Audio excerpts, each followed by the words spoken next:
We'd like to welcome you all this morning to our January 6th meeting of the Board of Supervisors. Thank you all for attending. And I see the right-hand side of the room is ready for action, right? But anyway, we will go ahead with our roll call, please. Good morning, Supervisor District 1, Jesus Eduardo Escobar. Good morning. Supervisor District 2, Marta Cardenas Singh. Good morning, present. Supervisor District 3, Peggy Price. Good morning, present. Supervisor District 4, Ryan Elliott Kelly. And Supervisor District 5, Chairman John Hawk. Here. At this time, we'll go ahead with our special presentation, so join me in the front.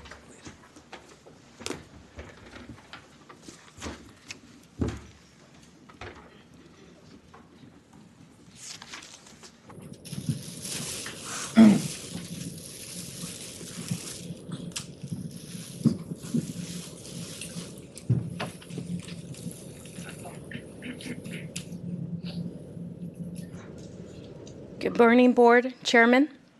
Resolution of the Board of Supervisors of the County of Imperial honoring Kay Velaquette for 36 years of dedicated service to the County of Imperial.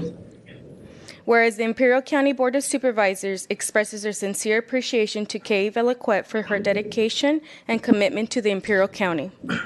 And whereas Ms. Velaquette began her service with the Personnel Department as a clerk typist on March 28, 1988. And whereas Ms. Velaquette demonstrated her knowledge and skills and was promoted to Office Supervisor 1 on September 17, 1991. And whereas during her tenure, Ms. Velaquette served as an office technician for public health for 18 years, where she provided exceptional service, demonstrating strong work ethic and an unwavering commitment to excellence in public service. And whereas Ms. Velaquette demonstrated exemplary work ethics through her significant contribution to behind-the-scenes work that kept the department moving forward. And now, therefore, be it resolved that the Imperial County Board of Supervisors extends its heartfelt gratitude and best wishes to Ms. Kay Velaquette on the occasion of her retirement after 36 years of service, commending her for over 3 decades of distinguished service to the County of Imperial, wishing her happiness and fulfillment in all her future endeavors. Passed and adopted by the Board of Supervisors, County of Imperial, State of California on this 6th day of January 2026 by an affirmative roll call vote.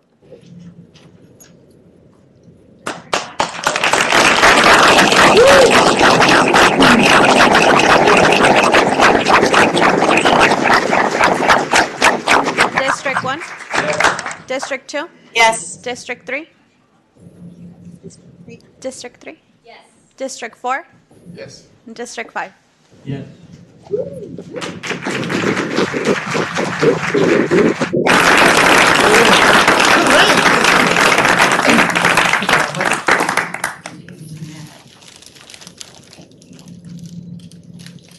Is it okay if I say a Yeah, few words? Well, I've known Kay for about 20 years now. And Kay, over the last 20 years, has done an amazing, amazing job at the Public Health Department. In 2020, there was a shift in my role, and I got to work with Kay even closer. I got to work with a Kay that is very dedicated, passionate, very warm, very welcoming to me. You didn't let me finish. It was tough times. Very, very tough times. But she took care of us. She took care of all of us that traveled, all of us that needed a requisition, a process. She held the fort when I was out. And so for that, Kay, I truly, truly admire you. And thank you for all those years of service, not only to the Public Health Department, but to the county. You're very, very much appreciated. All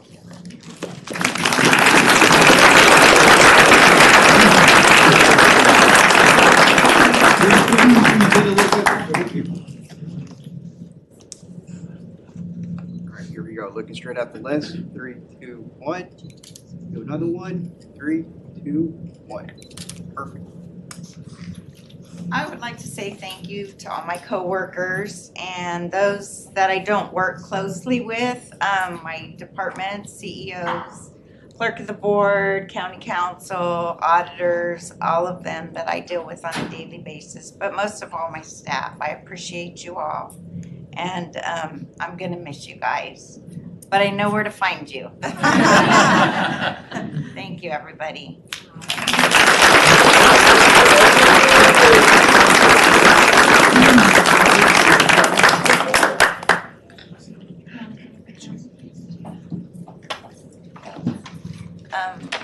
My sister, my mom, and Jake. Come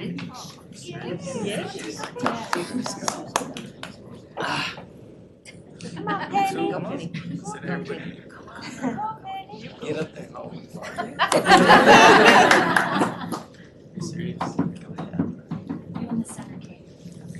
Okay. Ready, your mom? Just for a picture. All right, here we go. Looking straight at the lens. 3, 2, 1. Another one. 3, 2, 1. Awesome. Thank you so much. Thank you.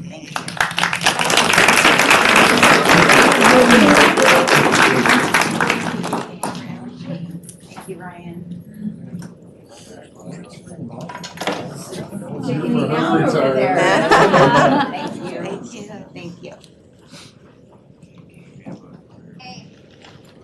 Board I'm Chairman, a no.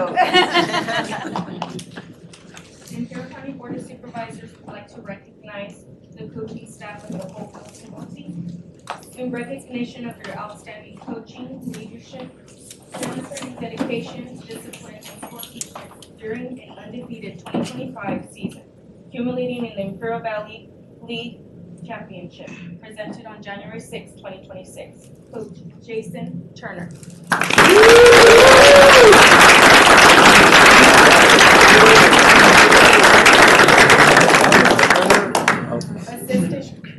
Assistant Coach Devron Gray.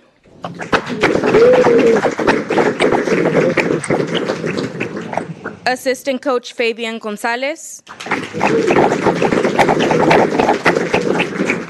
Assistant Coach Micah Harrison.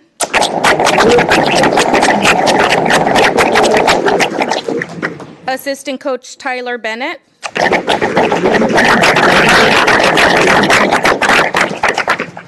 Assistant Coach Carlos Contreras.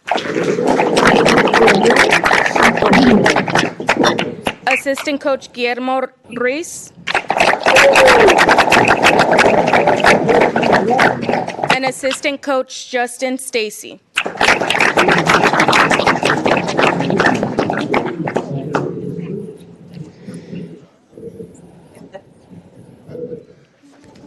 And now for the players.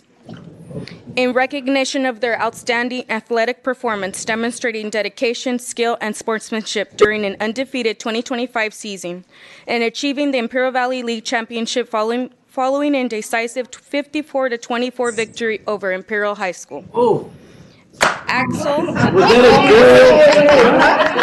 I don't know, Miss Peggy. sorry, Peggy. Peggy's from Imperial.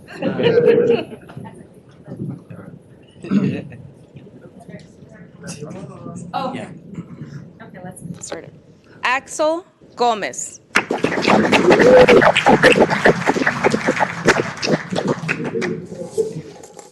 Jaden Bastida. Leo Zabori.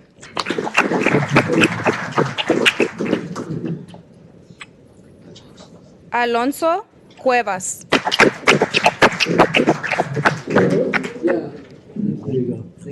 Enrique Armas.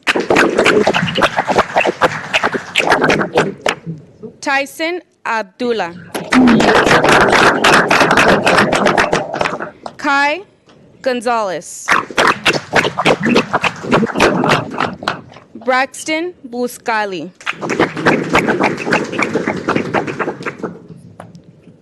Raul Pacias. Andre Gonzalez. Isaac Jimenez.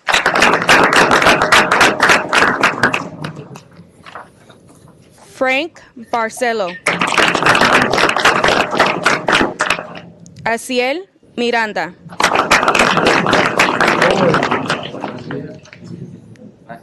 Santiago Cerezo.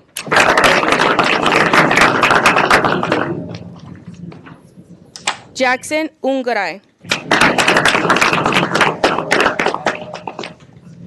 Braden Terrell.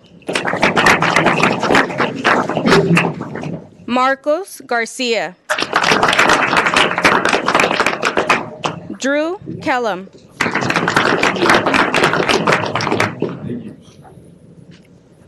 Landon Garcia. Xavier Aguri. Fernando Delgado. Max Reese. Zane Calvary.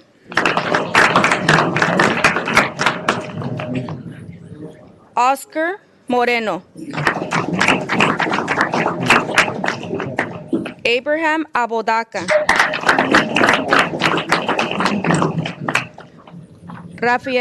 Rafael Morel.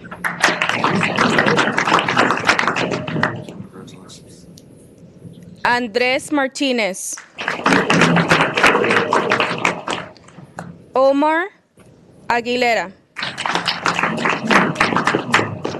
Jeremy Torres. Axel Guevara. Luis Hinostroza. Max Hernández. Eduardo Pedrosa. Ian Suárez. Heriberto Sauceda. Talon Nelson. Diego Sánchez.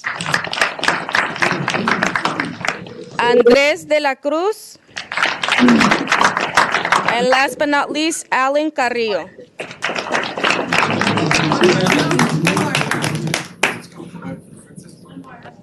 We have, I guess. Andrés? Francisco Arroyo.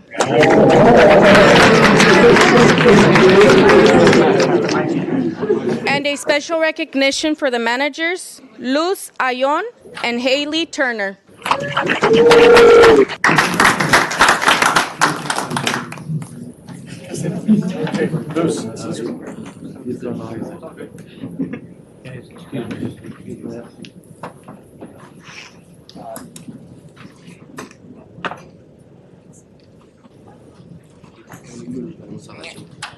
Let me say one thing also. You guys want to jump in there? Yeah, we'd like to have CJ Johnson and the new athletic director, Carlos Soto. Give them a hand.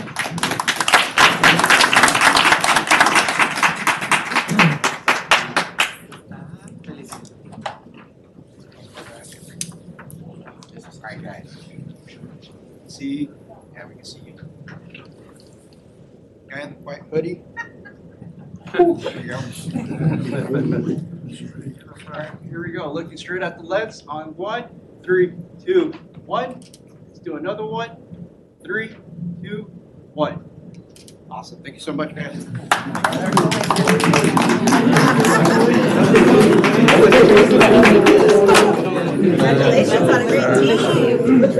Congratulations on a great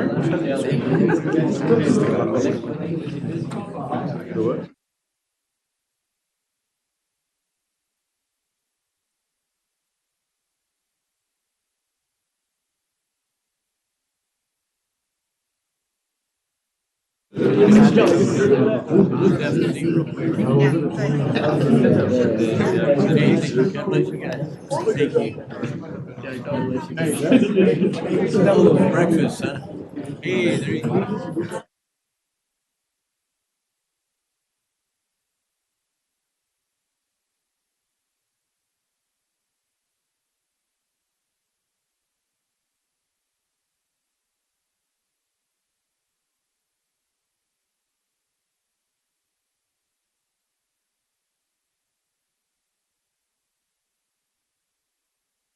guys than anything, I guess,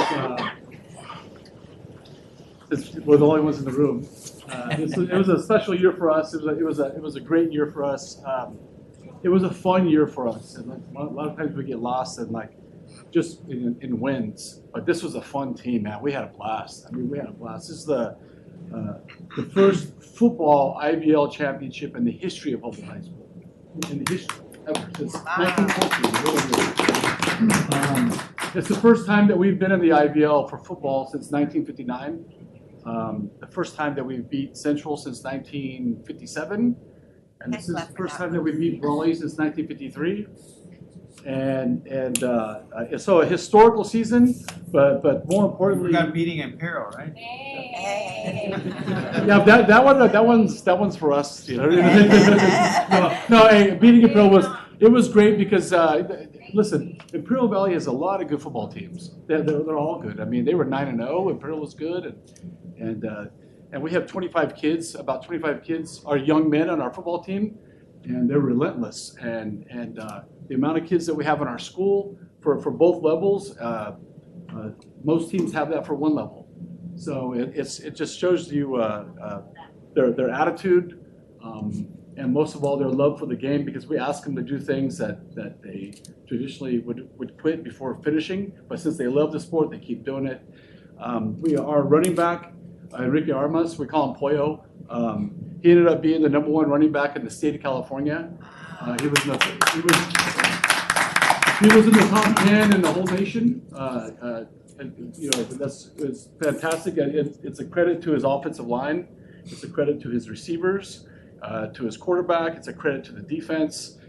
He never once took credit for anything. We don't follow stats. The only stat that we care about is did we win or did we lose? You know what I mean? So that's what made it a lot of fun. We had the opportunity in this day and age to go on social media and to pump it all up and hype it all up. And this year we completely stayed off of social media.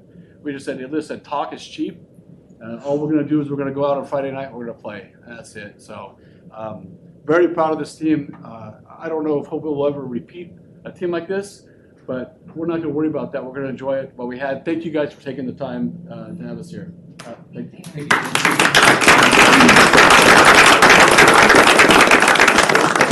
And with that, I'm going to get him back to school. Yeah. Let's go. How can we stop you? Yeah, tell him thank you. Thank you. Thank you. Thank you.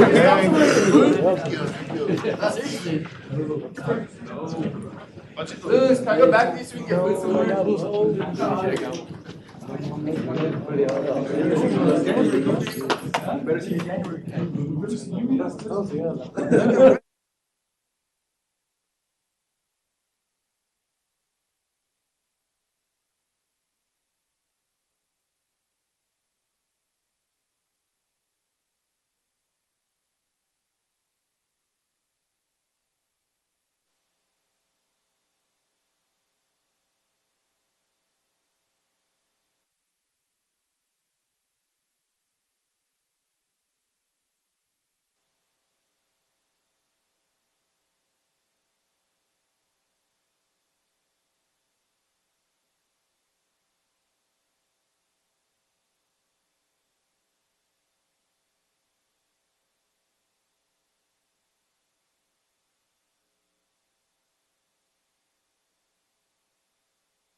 Would like to welcome everybody to our afternoon session, January 6, 2026. Welcome to our Board of Supervisors, and we'll begin our afternoon session at this time. We'll begin with the invocation, and we'll ask Supervisor Escobar to lead us in the Pledge of Allegiance. Okay?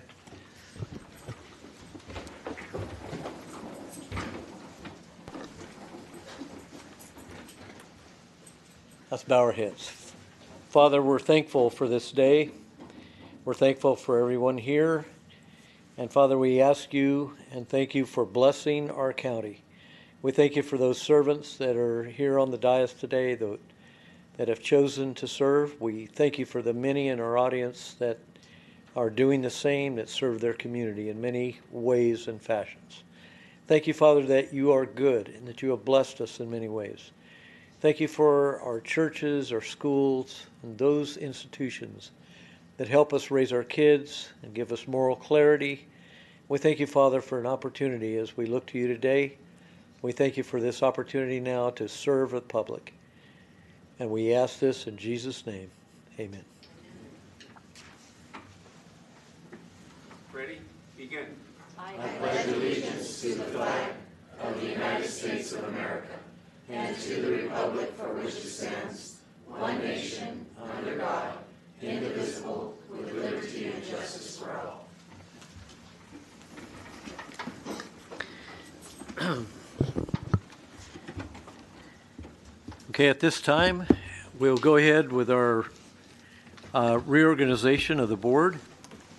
And item 8 is election of our new chairman of the board. Chairman, if I may, we did Yes. receive a couple of written public comments regarding this item. They have been distributed to you via email from the following individuals: Christopher Scuries, Jake Tyson, Christian Salgado, and Francisco Leal. Thank you.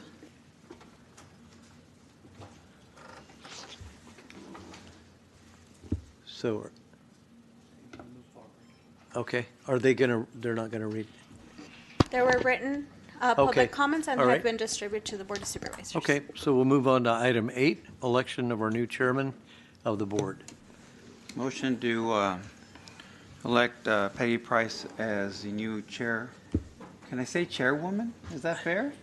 Madam Chair. Madam Madam Chair, Chair. excuse me. Madam Yeah. Chair for 2026. And I will second that motion.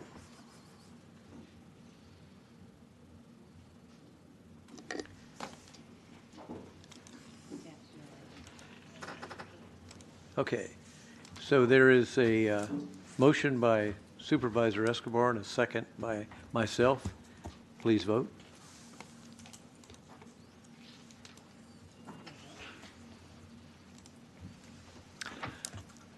We have a new chairperson.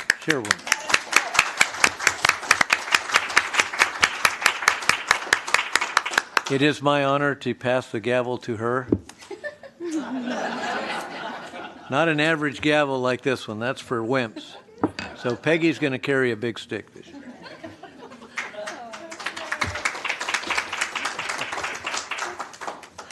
Oh, my goodness.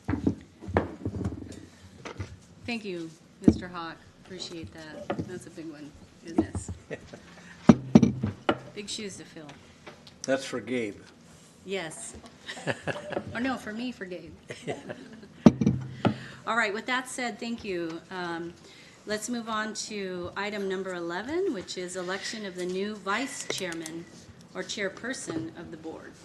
Motion for Madam Vice Chair Martha Singh to be our vice chair for 2026. Second. All right. We have a motion by Supervisor Escobar, a second by Supervisor Kelly. Please vote.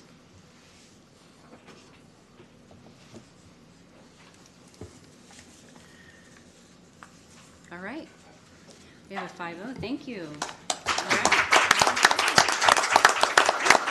Madam Chair, may I say something? Absolutely. I just want to take this opportunity. Thank you so much as our Madam Chair and myself make history here in Imperial County to be the first time that 2 women will serve as chair and vice chair for Imperial County. Thank you. Thank you. All right. So item 10, we have remarks from our outgoing chairman of the board. Thank you, Madam Chair. It's an awesome privilege and a great relief to pass the gavel on. I will say this, that it has been an amazing year for us. A year of excitement, intrigue, change, and success. So I remember back in March when I did the State of the County that the claim was that the county was thriving. And as much as I agreed with that, within a few weeks, we had 2 vacancies at the top. We ended the year with 5 department head changes and including 1 retirement. So if you talk about change, it was certainly an exciting time. There was a lot of change, but I believe that it will result in success. In football, since it is football season, and I know Mr. Escobar is a Raiders fan, but no, wait, are you a Charger fan? Oh, I could have sworn you were. don't like me, but that was hard. Well, I won't ask you what their record is. Okay, we all know that. But in football, you would say that maybe this year we could look at this year as a year of rebuilding.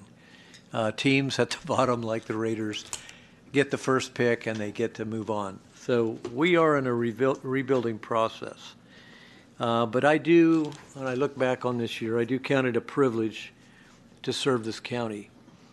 And I truly believe that. I believe that all 5 of us up here and those on staff have considered it a privilege to serve. Not to be served, but to serve. And I think that's the part of the rewarding part of being in public service. So at this time, I wish you, Peggy, as the new chairperson, I wish you every success as you lead our county. And I'm very honored to work with you. So thank you. Thank you. God bless you.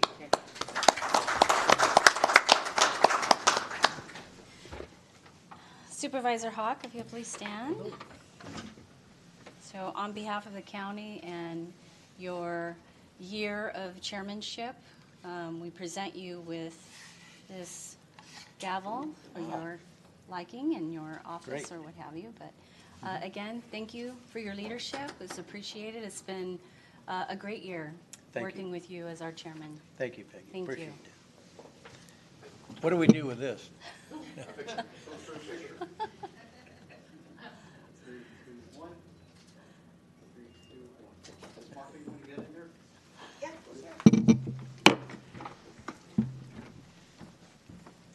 Maybe in the center. No, Yeah? you see. Put it in there. Okay. Here we go. 3, 2, 1. 3, 2, 1. Awesome. Thank you. Thank you. Congratulations, Mark. Thank you. Thank you. All right. Okay. So, we good? What is that? Right now? Right now? Okay. All right. For the members of the audience, you can't see, but there is a large bag here. Thank you. All right. Who's this from? This is from the.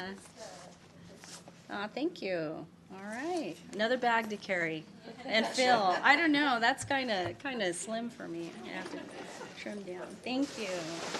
Appreciate that. All right, that was nice. All right. Any other remarks by the board members regarding our reorganization?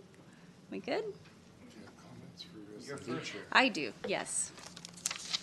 And I'll keep this brief, but I'd be remiss if I didn't acknowledge that it's been 36 years since a woman has held a chairmanship position here with the county. I would like to pay homage to the women before us, and that was I don't have the year, but Miss Bloom, Madam Bloom, served a couple of years for a term. And also Miss Jeannie Vogel. In 1986, she served a term. So would like to thank them for paving the way for us. And women and girls out there, we said it when we were, yes, in January, when we were sworn in as members of this board, that, don't cut yourself short, and the sky's the limit for you. So with that said, I do want to share that I'm deeply honored to take on this role. Your confidence of my leadership is not taken lightly, and I look forward to working collaboratively with all of you, this board. It's been a great year getting to know each one of you and work with you, and I'm really looking forward to this year. And also our leadership, the leadership in the county. I'm looking forward to that. And I just want to thank my husband is here, Gabe. Gabe Bella's here. I want to thank you for all your support. I know it hasn't been easy. I'm pretty busy, and we both worked in public service our whole careers, and you've allowed me to put the time in to do this work, to continue serving our public, and I just want to say thank you. It means a lot. This is from Gabe. Oh, thank you.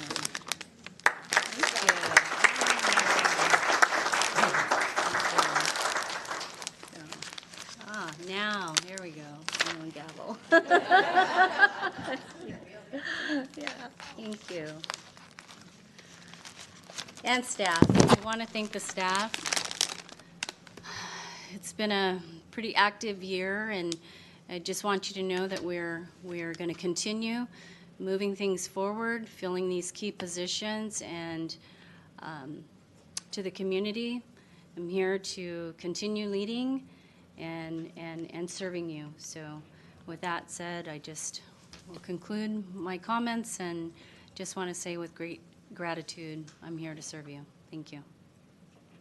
All right. Okay, so any other remarks by the board members, or can we move on to public comment? Yes? I just would like to take this opportunity, Mr. Hawk, thank you so much for your year of leadership. I know that it's been a roller coaster ride. We talked about the number of meetings that we've had in 1 year in comparison to all the other years. And I just want to thank you, one, for always keeping us on path, two, making sure that we had a swear jar if, if we stepped out of bound. But most importantly, I thank you for your passion and your commitment to this community. I've learned a lot from you, and I'm grateful that we're part of the same team. Thank you. Thank you. Appreciate it. Very nice. Any others? First, I'd like to thank John Hawk. John, it's you don't, for those in the public, you don't realize how many demands come across for an elected official, but for a chair. And this year, especially, 2025 has been extremely challenging, but I do believe that we've set the right foot forward, and we're going to be making great strides. And I appreciate that you've kept that course, and you've led us through that. So I thank you, and I know that you don't hear it enough, but your commitment and dedication to public service is commendable. And then to our incoming chair, Chair Price, or how much is that Chair Price? Chair Price. Peggy, I know in this past year how diligent you are in reviewing items and wanting to have the greatest amount of information and asking questions. And I expect that this will be a bounding year for the County of Imperial because of that dedication that you've shown and that you bring to this board.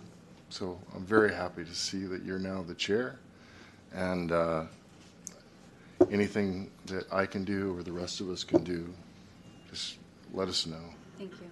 Appreciate that. And then for Vice Chair Cardenas Singh, congratulations, And it will be such a short time before you're in the same position, and to be the chair and this whole board, working in unison to try and make a lasting difference for this community across the board. I commend you on all the talents and your perspective, and I wish you great success. Thank you. Thank you. Supervisor Escobar? Chair, ex-chair, or official ex-chair, I'm not sure what the official title is, but anyway, I know it's been a very challenging year, especially for chair. It is exponentially more challenging for a chair than it is for a board member, because you need to be available 24/7. So I commend you for managing a very challenging year and steering the ship in the best way possible. So congratulations. To our Madam Chair, because I got rudely corrected by our Madam Vice Chair. I couldn't be prouder of both of you, and I don't mean to sound condescending. I have a beautiful wife and three wonderful kids, and they all happen to be female. So I couldn't be prouder to serve with you. As Madam Vice Chair mentioned, the first tag team duo female to lead this county. I couldn't be prouder to be on this board with both of you.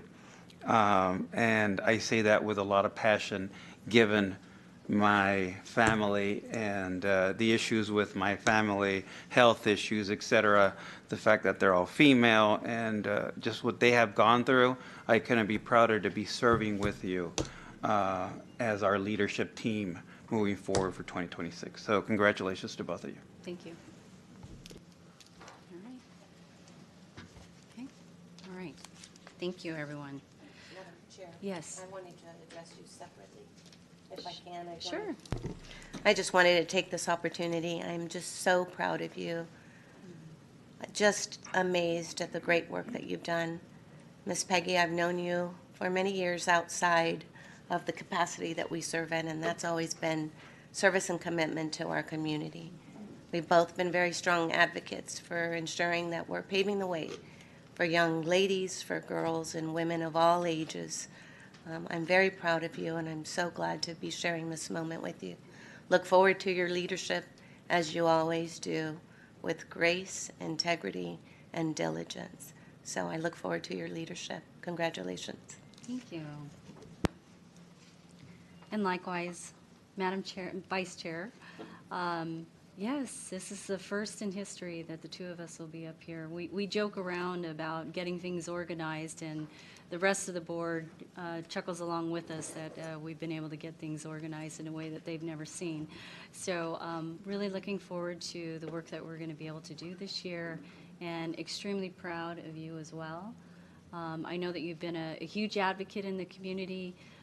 We've crossed paths over the years doing our work out there, serving, so it's such a pleasure and honor. Thank you. Let's get to work. Yes, let's get to work. Okay. All right. So, clerk, are we ready? Yes. Thank you. All right. Okay.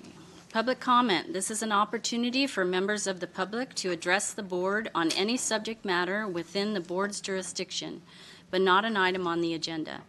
Any action taken as a result of public comment shall be limited to direction to staff. When addressing the board, state your name for the record prior to providing your comments. Please address the board as a whole.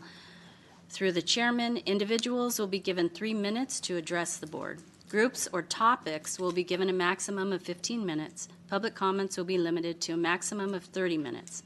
If additional time is required for public comments, they will be heard at the end of the meeting. Please remember to follow the public comment code of conduct.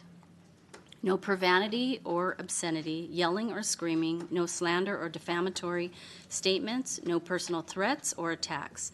No hateful or demeaning language based on hate or a person's race, religion, sexual orientation, ethnicity, gender, or disability. Respect all people that are present or watching. Obey the direction of the chair and clerk of the board. Clerk, do we have any public comments? Yes, we do, Madam Chair. First speaker is Mr. Peter Rodriguez.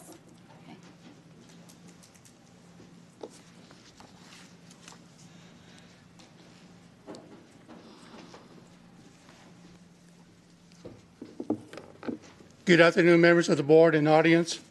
Congratulations to both ladies. Peggy, I've known you forever. It appears, and you know my daughter forever. Martha, the same. Congratulations. And I know it's going to make my daughter very happy to have women leading the county. We've always had these conversations. When is it their turn? Every time we visit and give her the deadline, because it was not soon enough. That's what she tells her dad. But for this board, for this new year, as we welcome the new year and happy new year to all of you five, let us start this new year with find a way to decrease litigation with the county. It's unfortunate I have to bring it up, but we need to set the standard. And you got 10 cases. You can reduce them by half by the end of the year. I'll be super happy, and I think the county would too. Some of them unfortunate decisions were made, and you have to live with them. There are different ways to deal with them. You can walk away, you can settle, or you can continue. It's your choice and your right. But I'm going to share with you something I never have done publicly. I'm going to use poetry as an example. Alfred Lord Tennyson wrote this poem called The Charge of the Light Brigade. And I won't read the whole poem because I'll be over 3 minutes. In that, there's British soldiers charging the Russians. And he talks about the charge of the Light Brigade. Cannon to the left, cannon to the right, cannon to the rear, and they continue to charge. They charged to death. Soldiers. Of the 600, only 172 lived. I want you guys to be successful. Lead with integrity. Lead with courage, even if it's the hardest thing to do. But integrity needs to be shown. Trust in our community needs to be shown. This issue with the data center is really not that difficult if you lead with integrity and if you rebuild trust. Follow the rules of engagement to the end, even if it's difficult. It is better to be open and transparent than to be hide behind a door. I trust that you would take this in goodwill and move forward. Forget about the negative stuff in the past, but deal with stuff that you have to deal that you've never dealt before. And deal it with integrity in your heart. Thank you. Oh, one last thing. I've known Gabe forever. And I won't go into that, but he's a good guy. Thank you, Mr. Rodriguez. Next. Next speaker is Michelle Hollinger.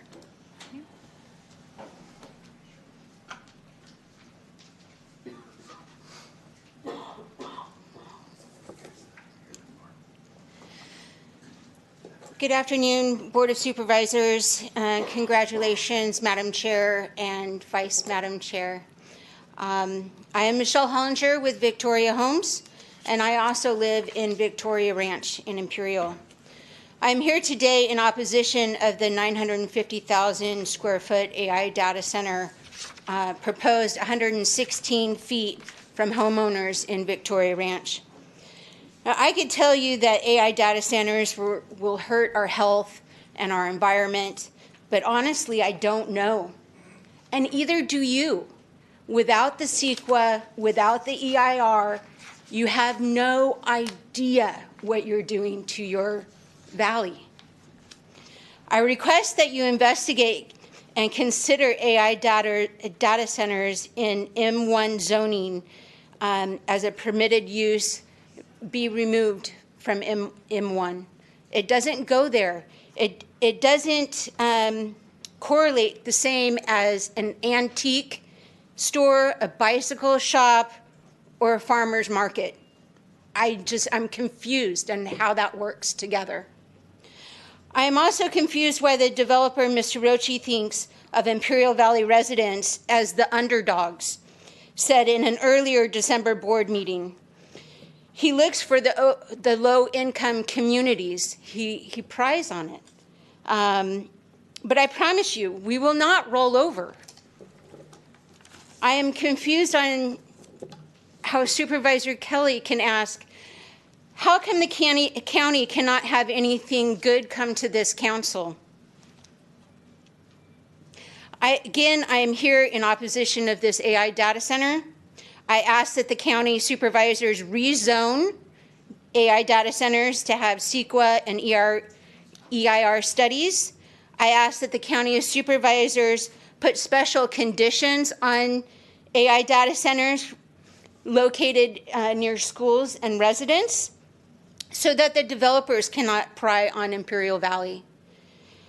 And I stand before you asking you to remember and see the good and loyalty that Victoria Homes has had in this valley for over 35 years, and its residents in paying property taxes for over 35 years.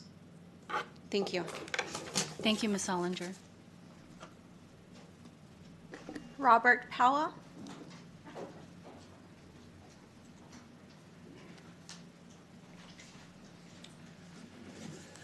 Good afternoon, Board. My name is Robert Powell. I'm a resident of Imperial since 1995. John, quick congratulations on your tenure as chairman. Well done. Ms. Price, as a constituent, I want to congratulate you on your new appointment. Thank you. The first thing I want to talk to you briefly about is the Planning Commission meeting on December 18th.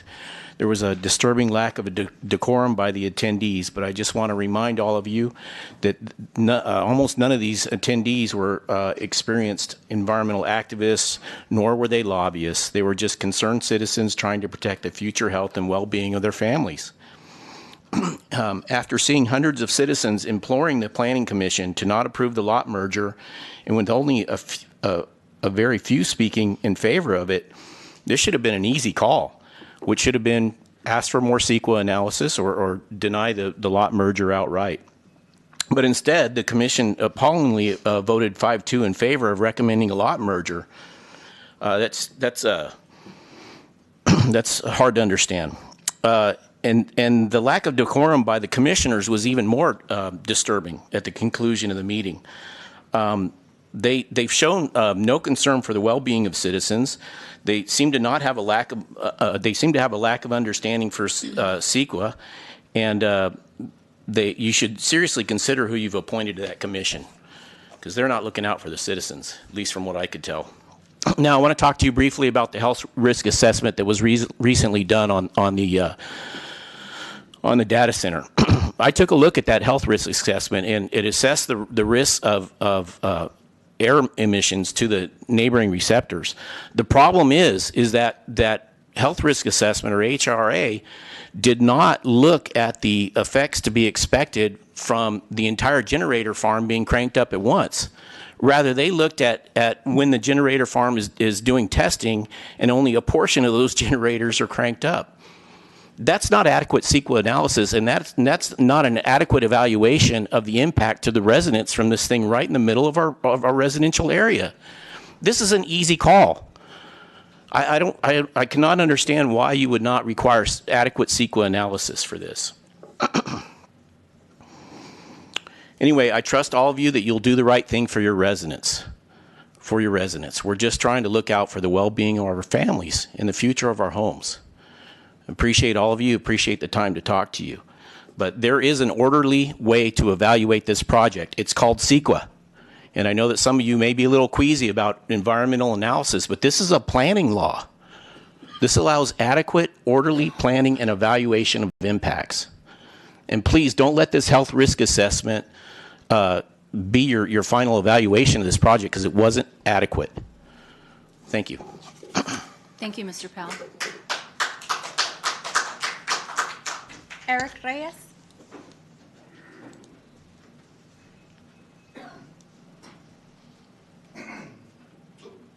Happy New Year. Can you turn on your microphone? You can still hear me. Happy New Year. Feliz Dia de los Reyes, or Three Kings Days today, so all is well. So I'm here today kind of wearing a little bit different hat as far as the Lithium Valley Stakeholder Coalition, a group of labor unions and community groups, and what we have seen, the missing link, what I'm going to tell you, small business owners. So as the PEIR has come out for Lithium Valley and the land use plan has been out, I'm going to ask and work with you, hopefully, and other stakeholders to make sure there's a much better dialogue with the community as it moves forward. And in particular, I want to help small business owners who constantly, in our outreach that we did prior, and still ask, when is it happening? How do we get in the procurement process? How do we get vetted? How do we become part of the supply chain link? That's a missing link that we have here. We have environmentalist activists. We have lay laborers looking for work. But there's a way to make us healthy and wealthy within our community is that missing link that we have small business owners so they become part of the supply chain, and then they hire more people. Then they revolve that same money within our economy, as we know, right? Those are issues that constantly come up with it that we have flagged as vitally important, just as important as development itself. So I want to bring that to the forefront. Like I said, Lithium Valley Stakeholder Coalition, Los Amigos, I'm actually leading it, but we have a strong coalition. Mr. Kelly Supervisor Kelly and Supervisor Escobar have been there to speak to us, and we will be asking all of you to come one by one so you can give us your analysis and we can give you feedback from what we have, and we have had other industry people come with us and participate with us as well, because we want to have an equitable process for the whole community, and that's our ultimate goal. So I will end with that on that. But I just want to congratulate Mr. Hogg for his past year, and it was difficult. Difficult to hold the line at times, and the public has its right to be here. That's what it's all about, right? Mm-hmm. And Ms. Price, congratulations, and be careful what you ask for, because you might receive it sometimes, right?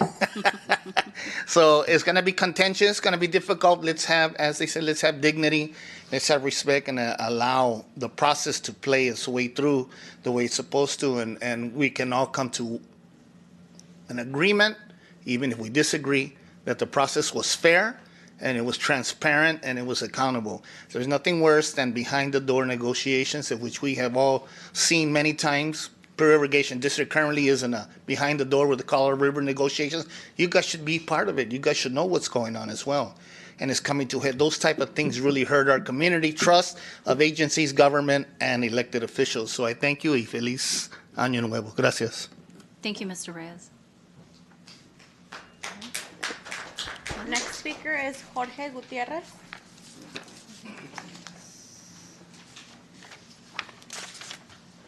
And Mr.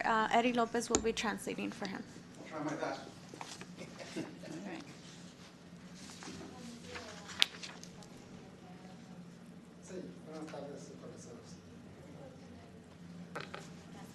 Buenas tardes.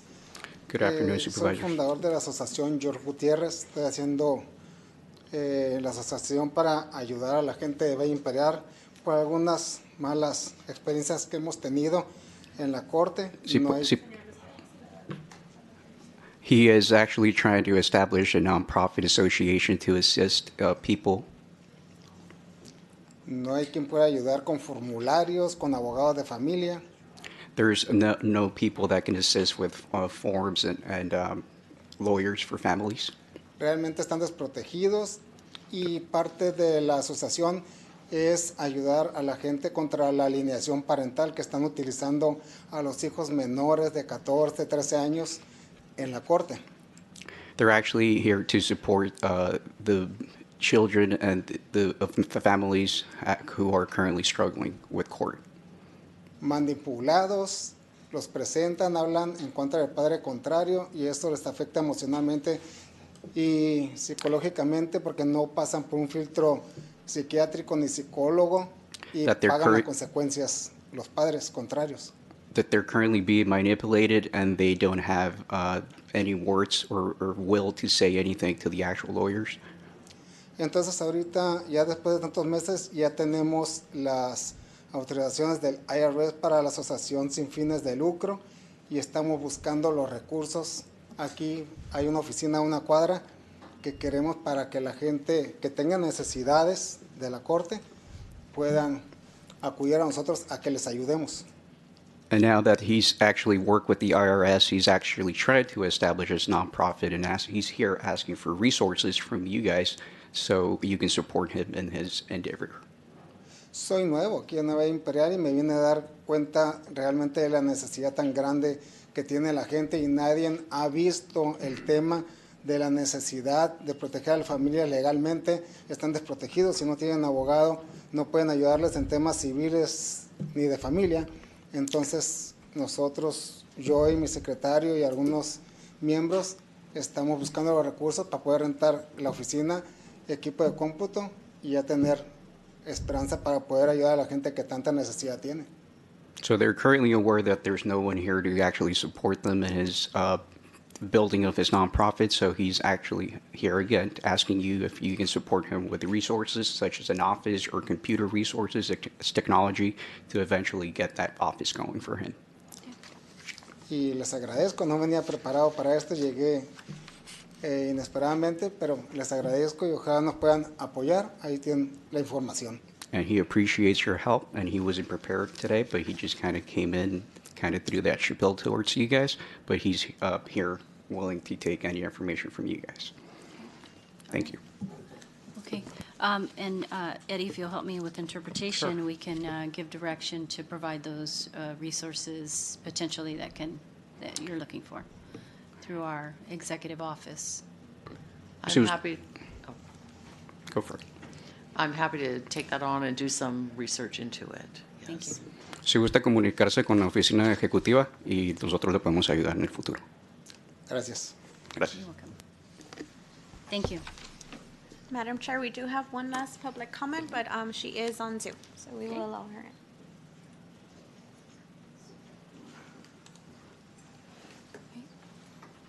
Ms. Olivas, are you there? Yes, I'm here. Okay. Go ahead. Give me 1 second. So first, I want to start off by saying my name is Katia Olivas. I want to tell the Board of Supervisors that they should not try to go past the Planning Commission and the decision to table the request for rezoning or zoning by the data center company, especially when that was a decision that was pushed by the community. I also want to say that it is completely unacceptable for a lawyer for this company, Sebastian Lucci, to find the addresses of community members that are part of the data center coalition and go to their houses. This is completely unacceptable and can be interpreted as abuse of power and as intimidation. Finally, as Peggy Price was selected as chairwoman of the Board of Supervisors, we ask her that she truly listens to the residents that she represents, that she holds transparency and trust to her heart, and that she establishes boundaries with the data centers that want to come into the Imperial Valley and actually listen to the residents and their concerns. I await the meeting and the training on the 14th, and we will be there with questions. Thank you. Thank you, Ms. Olivas. Okay. Any other speakers? No more speakers, Madam Chair. Thank you. All right, we're moving on to item 14, board member reports and announcements. I think we can. Any? No? All right, let's go ahead and move on then. Thank you. Oh, you do? Okay. Supervisor Kelly? I just want to acknowledge that the Lithium Valley Programmatic Environmental Impact Report was released on the 30th of December, and that I want to congratulate and applaud the executive staff, the consultants, and planning department, all parties, including Public Works, Fire, EHS. It was 41 months of development, and included in that were work groups that included environmental justice, education, planning, and we also had tribal cultural task force. So there was a lot of work, 41 months, 3.5 years, and it is now out for public comment, and everyone is please invited to take a look at the work and provide comments. Thank you. Thank you. That was great information for our public. All right, any others? We'll move on. All right. Okay, so item 15, discussion of the agenda. Item A, items to be pulled from the action, discussion, consent, or consent budget. None, Madam Chair. Thank you. B, any urgency items to be added. None, Madam Chair. Okay. And C, approval of the order of the agenda. Okay. Motion and a second. Motion by Supervisor Cardenas Singh, second by Supervisor Hawk. Vote, please vote. All right. Motion passes. Item 16, approval of the consent calendar. We have a motion by Supervisor Kelly, a second by Supervisor Escobar. Please vote.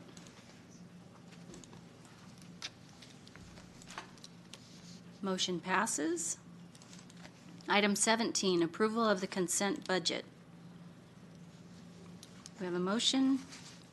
Motion by Supervisor Kelly, second by Supervisor Escobar. Please vote.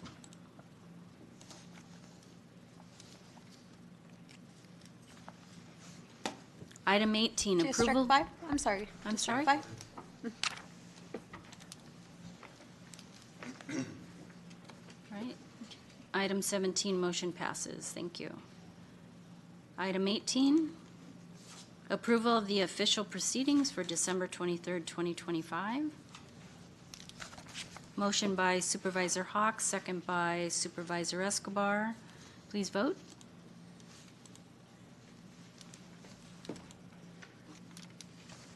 Right. Motion passes. All right. Item 19, departments announcements. Madam Chair, I do have 3 departments. The first one is Fire, Chief Lancer.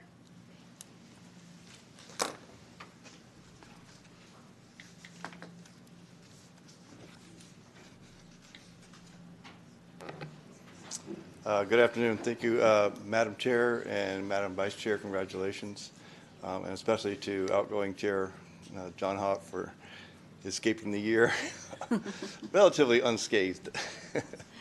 So a couple of short announcements. We have the Imperial Valley Fire Chiefs Association last year discussed for a while and finally approved a regional approach to station numbering, and which then affects apparatus identifiers. The purpose is that, give you an example, Dogwood Road, El Centro Fire Station 2, and then County Fire Station 2, both engine companies were called Engine 2. So you can imagine the confusion that causes as our agencies work together quite a bit. So, so we proposed going to a regional approach where each station has its own number that is unique to that station, and we use chronology as a basis for that. We found out some information later, and kind of the order was a little bit wrong, but that doesn't really matter. What matters is that each station has its own number now, or will have as we implement this.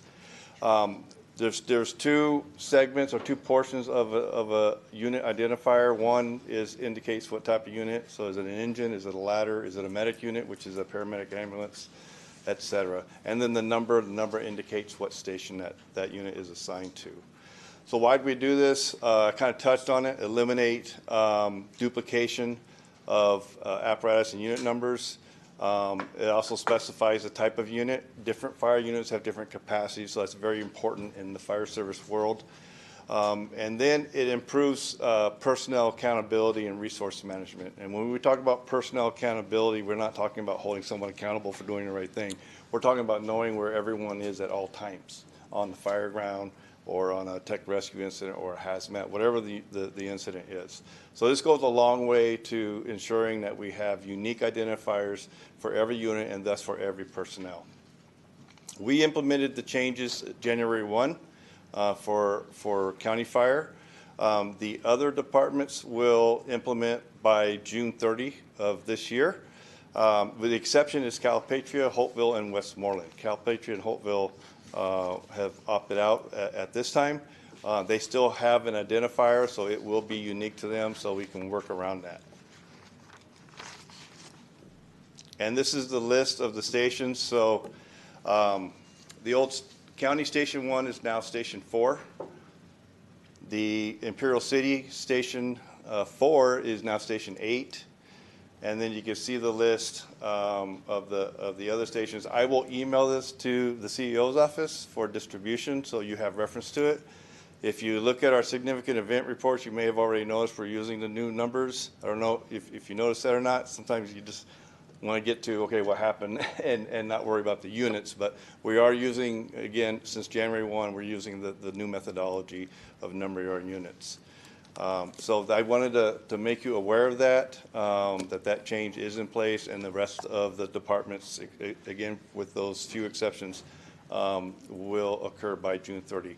Also, AMR is changing their numbers to associate with this same methodology, so they are on board as well. And at some point, we hope to get 100%, not compliance, but 100% participation. Then the second, if there's no questions with that, the second announcement, Chief Cecilian will help me with that. We were visited by a representative of the city of Mexicali the other day, in particular Mexicali Fire Department, and they wanted to extend appreciation to us for, not for any single event, but for the ongoing support and cooperation that we have with one another. Apparently they have National Firefighters Recognition Day in August. And so that is dated for August, even though he just brought it over, was it Monday or a couple weeks ago? Last week, yeah. So just recently. And so we wanted to share that with you. That was very kind of them to do that and to show their appreciation for our partnership that we have across the border. Wonderful. I'll use a dad joke. They gave it to us last year. They gave it to us last year. Last week, sorry. So I'll go ahead and read it. I'll try to do justice. So I apologize if I chop anything up. But the government of Mexicali, within the framework of the commemoration of the National Firefighters Day, which is something they celebrate annually, hereby presents a certificate of appreciation to the Imperial County Fire Department for its invaluable support during emergencies and rescue incidents in the efforts of safeguarding life in the community of Mexicali. This is an example to follow, honoring the firefighting profession. Sincerely, Norma Alicia Bustamante Martinez, Mayor of Mexicali. Oh, wonderful. Nice. Thank you.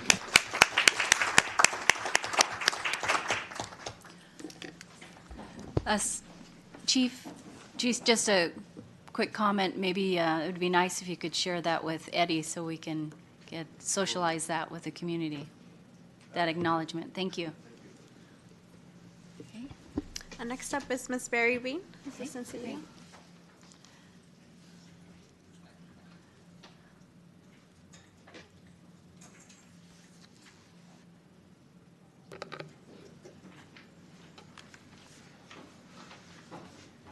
Good afternoon, Board and members of the public. We previously shared on December 16th that the county would be hosting a data center workshop on January 14th, and we wanted to provide additional information about that. The workshop will be held here at County Chambers from 6 to 8 p.m. It will also be available virtually, and we will have an overflow space within our Public Health Training Center as well as in our conference room adjacent to this building. A few additional details about the workshop. This is a workshop about data centers in general and the potential of those in Imperial County. It's not a public hearing or a workshop on any specific project. We will have a county presentation where we'll provide additional information covering things like traffic and road potential impacts, water use, air quality, potential impacts to ratepayers, as well as other things like economic impacts. There will also be an opportunity for public comments or questions during the forum. We will be sharing a flyer as well online through our social media and on the county website, and that will include the information with the digital option for people who would like to join virtually. The meeting will be recorded And after the recording, it will be transcribed with Spanish translation, and that recording will be posted online. I'd like to additionally provide an update about Lithium Valley. As many of you know, Lithium Valley is a significant opportunity for this region to lead in energy, mineral, and advanced manufacturing. And there's been a tremendous amount of work that has gone into this initiative over the last 3 years. We've also faced some challenges with things like litigation with one of our commercial opportunities with CTR's lithium project, as well as vast changes in the market. Last year I shared a lithium market update, so I'd like to do that again this year. So taking a closer look at the market, we can see that last year there was a significant decrease in the market. Compared to this year, I'm pleased to share that there's upward trends happening in the market. And as of today, lithium carbonate is at 15,705 per metric ton, and lithium hydroxide is at 14,811 per metric ton. As you can see, that is significantly up from January of last year, where it was at 10,000 and 9,000 respectively. When we look at where those changes have come from, the downward trend was really highly impacted from China oversaturating the market, intentionally making it difficult for there to be other external projects in other countries to be viable and to be competitive, to be developed. It is significantly more difficult to develop in places like the United States than it is in places like China. So as they oversaturated the market with additional lithium supply, it made it very challenging for it to be viable to have operations here in the United States continue with development. But we are seeing in 2026 some upward trends in the market. A lot of that is due to additional lithium batteries being purchased. That's for both EV as well as for battery storage for facilities.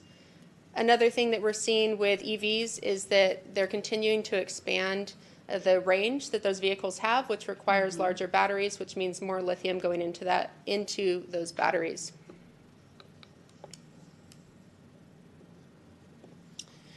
As we've talked about, we have been working on the Lithium Valley Initiative for over 41 months, and in that time there's been a significant amount of successes that we have accomplished here at the county. I won't read all of them on the screen today because I know we've gone over them before in the past, but we do have some new ones that we're especially proud of, which is the release of the Lithium Valley Specific Plan, the second draft. The first one was circulated in the community in February of 2025, and we've now released the second draft of the Specific Plan, which incorporated much of the feedback that we received from many different stakeholders, as well as the draft Programmatic Environmental Impact Report, which is a comprehensive analysis over the entire Specific Plan area of over 51,000 acres. We've also had a tremendous amount of community engagement, over 600 engagements in a lot of different ways. You can see that on the slide here where we highlight some of the locations that we've been. We've been all over the Imperial County, as well as to Sacramento and other places in the state and other places around the United States and around the world. We have also had very diverse working groups. We heard a little bit about that earlier in this meeting, but we did have 14 different meetings that were held with county advisory groups, and that included environmental justice advisory groups, land use and development technical advisory groups, infrastructure technical advisory groups, and academic task force groups. We also had funding from Senate Bill 125 that was provided. That provided $800,000 in community engagement to go towards information and feedback on the Lithium Valley opportunity. You can see on the screen from our initial RFP, as well as some of our tribal funding that's been distributed.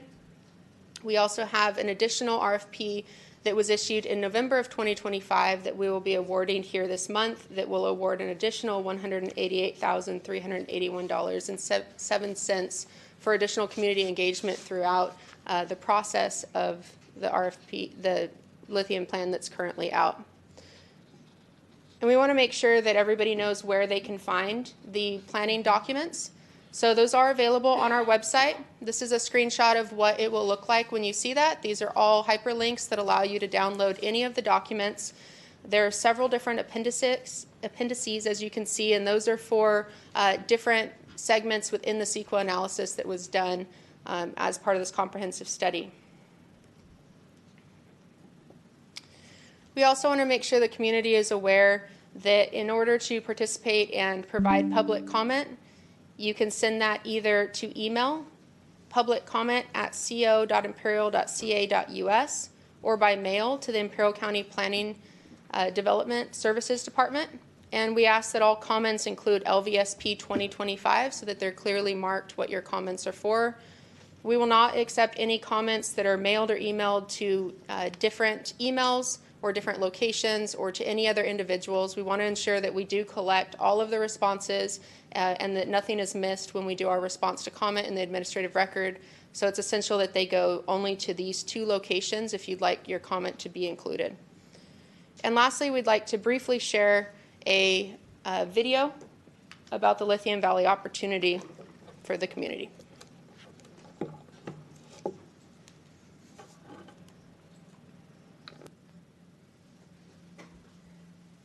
Underground, geothermal brine has powered Imperial County for more than 40 years. We pull it up, harness the energy, and send it back down. In 2023, a DOE study confirmed 18 million metric tons of lithium in that brine, which could strengthen our community for generations. That's what inspired Lithium Valley, a vision for a sustainable, community-focused economic ecosystem. And if you haven't heard of Lithium Valley yet, we've heard from you. Through over 600 local engagements in 41 cities over 3 years. Now, we have a plan built by and for Imperial County. It starts with recovering the lithium from the brine beneath us, and doing so in harmony with agriculture and the environment. Building on current processes, we can sustainably extract millions of tons of lithium, enough for 375 million EV and energy batteries. It's a golden opportunity for industry and our community. And convincing businesses to invest in us means investing in you. We're requiring companies to prioritize hiring local talent for an estimated 3,000 new jobs. We're expanding access to education with new on-the-job training, certification programs, and relevant degrees. And we're taxing all lithium extraction, which will generate millions of dollars to invest in infrastructure, transportation, education, public health, and more. But that's just the start. With your support, Lithium Valley can lift us up for generations, bringing new business, new opportunities, and a brighter future to our community. Learn more at lithiumvalley.ca. Underground. Thank you, Barry. Appreciate that. All right. Any others? Yes, Mr. Holbrook, County Counsel. Thank you. Madam Chair, I wanted to take this opportunity to provide a brief public update on 2 matters of litigation involving the county. And the first item is entitled Karina Alvarez versus County of Imperial, case number ECU 004112. On May 28th, 2025, the plaintiff in that action filed a writ of mandate, which was later amended, seeking to challenge certain administrative actions taken by the county. On October 27th, 2025, following a full briefing and hearings, the trial court denied the writ. The plaintiff then appealed that decision to the 4th District Court of Appeal, which also denied that appeal on December 4th, 2025. A second amended writ of mandate is now currently pending before the trial court. In a second matter, Rodolfo Aguayo versus County of Imperial, case number ECU 004370. In that matter, the plaintiff challenged the board's May 13th, 2025 decision to terminate his employment without cause. The court heard that matter on December 16th, 2025, and after considering arguments from both parties, denied the plaintiff's petition and upheld the board's decision from May 13th, 2025. And that's my update. Thank you, Mr. Holbrook. Madam Chair, we have no more department announcements. Thank you. All right, on to our action calendar. Item 20, we have a presentation regarding our annual school report for 2025-2026 as presented by Dr. Todd Fennell, our County Superintendent of Schools. And this was requested by Supervisor John Hawk, our outgoing chairman. So thank you, and I thank you for your patience also. for the Absolutely. presentation. Happy to be here. I'm excited to be able to speak to you all. Happy New Year. Dr. Lang, members of the board, I especially feel blessed of all the meetings that I could attend, the one I get to actually witness two people that I've worked with for many, many years and I have a lot of respect for, to get seated as the chair and vice chair. So congratulations to both of you. Thank you. It's our pleasure And as well. John, thank you for everything you've done this past year. I think it's already been said, but it was a heavy lift this last year, and no better person to do it than you. So congratulations. So the good news is, and I'm joined with my colleagues as well, I've got an extraordinary team. You know, the secret to being successful, in my opinion, is surround yourself with incredible people, and I've been very blessed to have that. So Renato Montaño, Antonio Romayor, and Carlos Gonzalez are here with me, and many of them are interacting with several of you and some of your staff, so thank you, Dr. Lang. We also have some educational leaders in the room here. So Sandy Nugent over there, just wave Sandy, from Central Union High School Board. We have Isabel Solis from the IVC Board of Trustees. Lucy Hendry from the County Board of Education. And we also have Dr. David Farkas from Central Union High School District, right? So the good news is I'm not going to spend an hour and a half, which it would take for me to go through the entire report, right? So what I'm going to do is I'm going to focus actually on a county-wide perspective and give a little bit of information because what's in the report itself is some of that, but then there's a lot of information about the supports and services and programs that we operate at the County Office of Education. What I'm going to do, I kind of think of it as, I know my wife and I, when we're looking for a movie on Netflix, right, what do we go straight to the trailer or the teaser to see if it catches our interest? And that's what you're going to get today. You're going to get a teaser or a trailer of what's in the report. I'm going to hand this to you, but the teacher in me says I'm not going to give it to you until after I'm done. And then, because really this is not intended to be printed. This is actually an interactive report, and so I'll tell you how to get to it online. But if this kind of gets some interest that you want to investigate some more, you can go online and get the full report. Because it's embedded with links and other information and videos and stuff like that. So, am I doing the clicker or somebody else is? Okay. Okay, perfect. All right. So that's where you can get the report. It's icoe.org/yearbook. And it's not just the current year, but it's also prior years as well. And so I'm going to give a little bit of background information, but first let me start off with the Board of Trustees. If you don't know who the County Board of Education is, those are your folks. We just seated Ralph Fernandez as our president and Miss Lee Davis as our vice president. So we're excited to have them. They're a wonderful board. Right, Lucy? Yes. So one of the things that I have to at least spend a minute on is to just kind of help you understand offices of education. Everybody knows what a school district is. Everybody's been to one, right? And so you kind of know you know what they're for and how they do their business and a lot of similarities between them. County offices are the most misunderstood educational institution in our system in California. And so one thing that is important to know is that we don't have jurisdiction, direct governance oversight of the independent districts in the county. So we have 16 school districts, public school districts in the county, and each of them has their own governing board, and we do not have authority over the districts in that sense. Having said that, the state has increased the role of county offices of education over the past decade to provide some accountability oversight of school districts, and primarily you're going to see that on the fiscal side. That's been long-standing. So we're in the business of making sure our schools don't go out of business.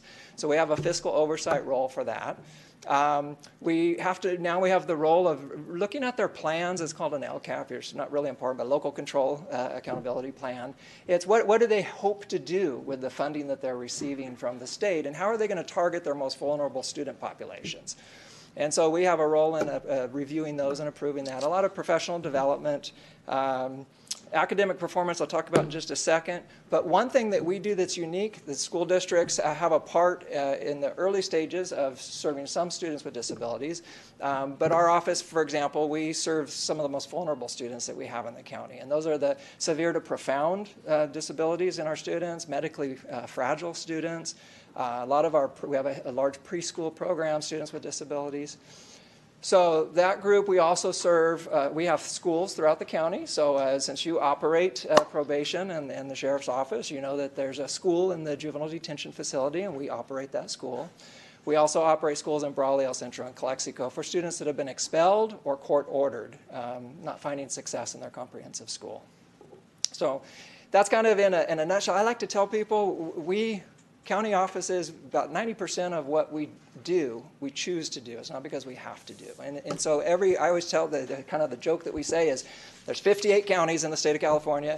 If you know one county office, you know one county office, because we're all unique and different, because we have the ability to respond to the needs of our community, and we take a lot of pride in that. So when we talk about performance, because, about 12 years ago, the state really did what's called local control funding. They said, we're going to trust the districts, people closest to the kids, and I'm a firm believer in local control. We're going to let them make the decisions about how to best serve their kids and their families. And so that was a great move. What came with it, though, is an accountability system that started off not so bad, but it's gotten a little bit more onerous over the years.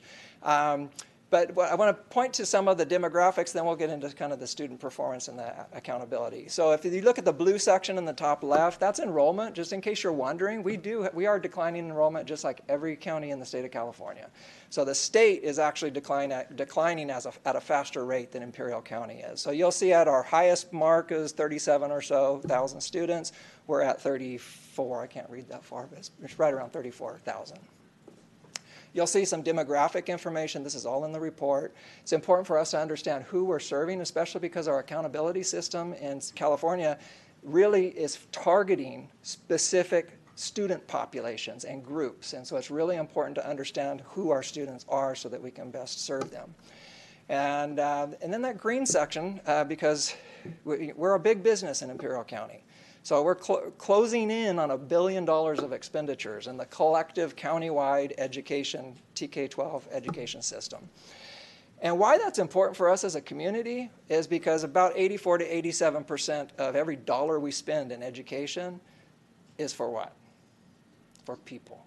It's salaries for people, it's benefits for people, it's our families, it's our people that are shopping in our stores, it's the people that are buying gas and groceries and supporting families and doing good in our community. It's all the folks in this room. And so we are a huge economic engine for the county.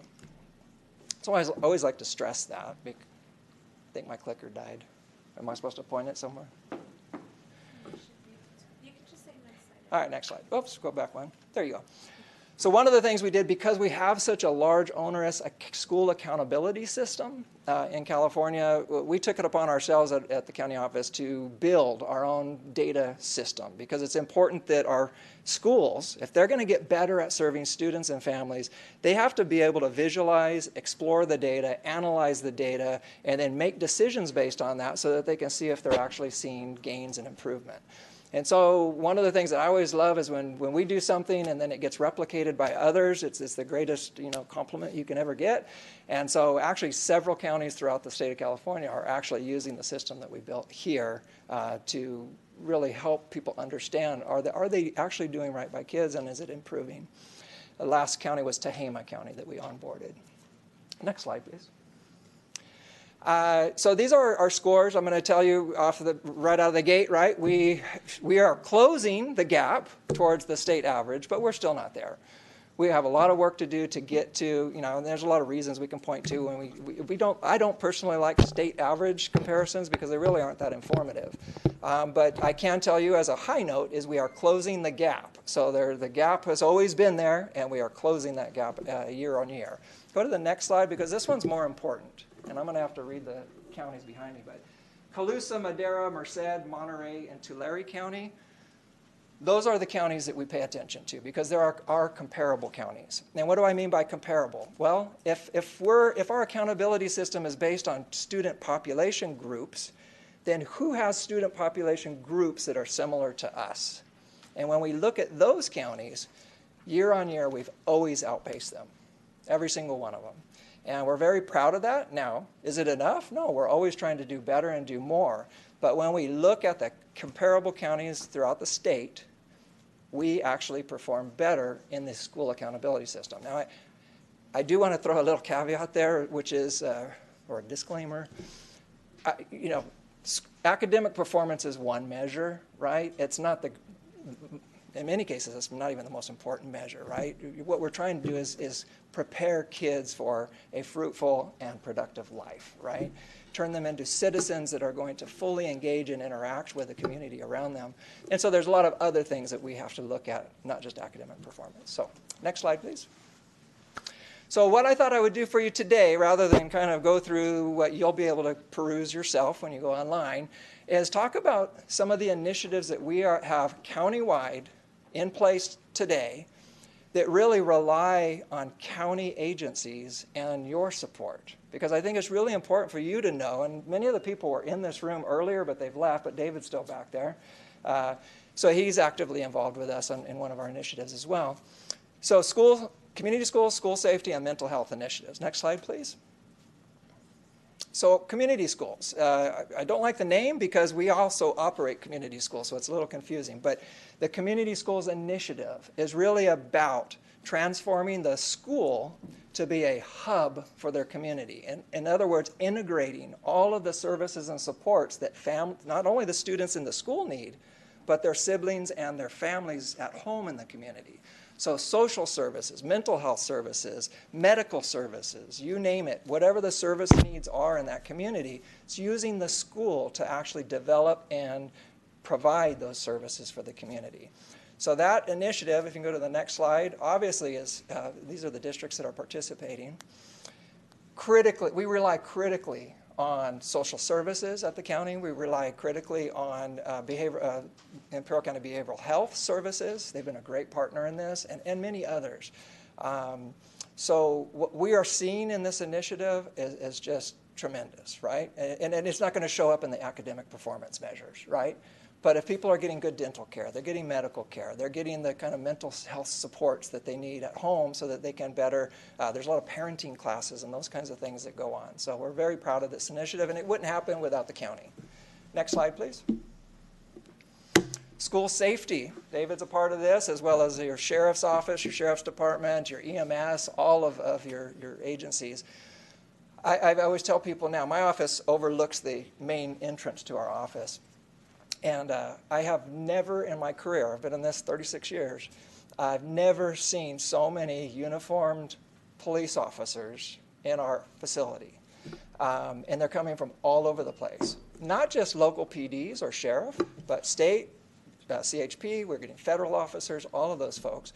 Because what we've put together is a network now, so that we have a uniform standard response protocol now, so that we're all talking the same language. If any law enforcement agency goes to a school site now, they know what to expect in terms of the language, the planning, all of the things that are involved with school safety. So we're really proud of this initiative.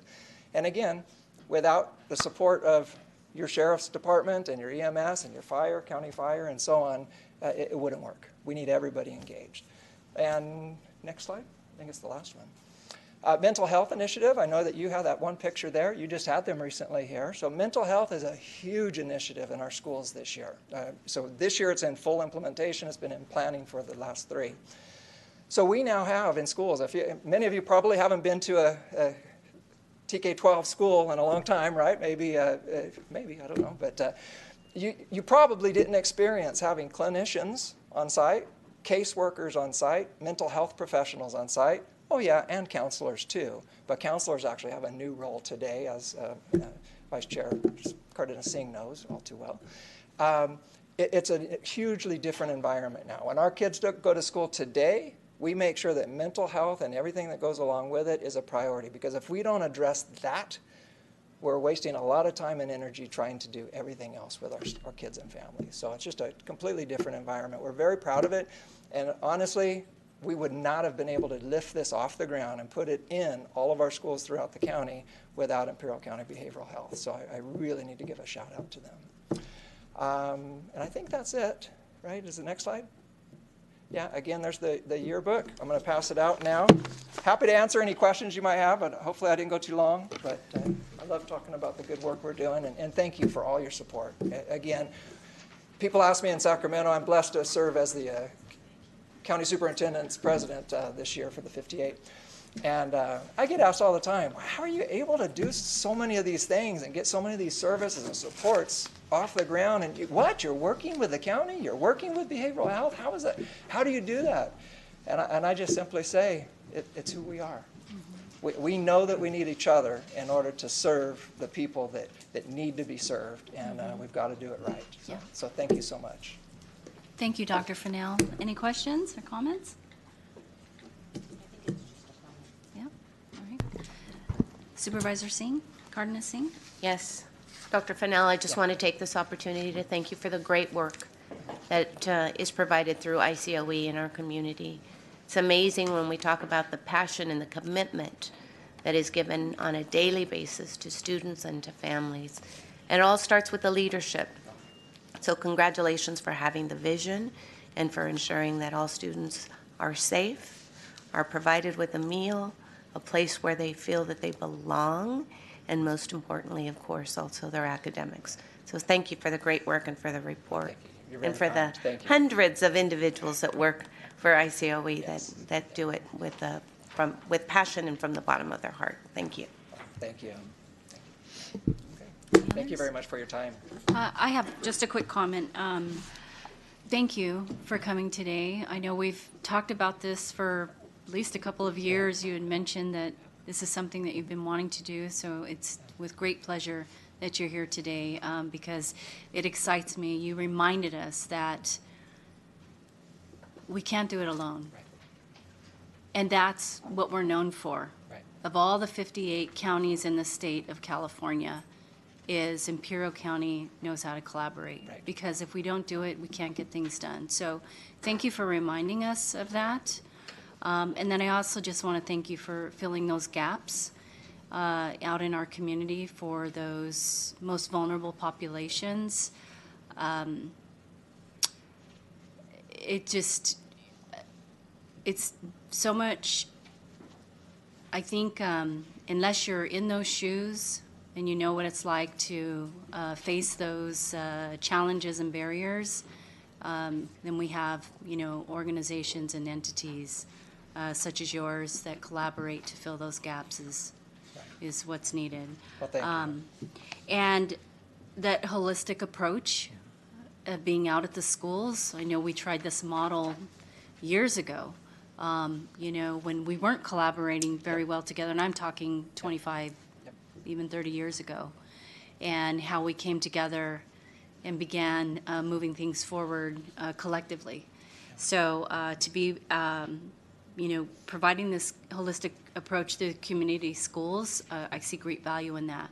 And if we could start there and prevent from, kids going down a different pathway, I commend you for that. And everyone else, even the county departments and the school systems and those that work with children and families, I thank you all.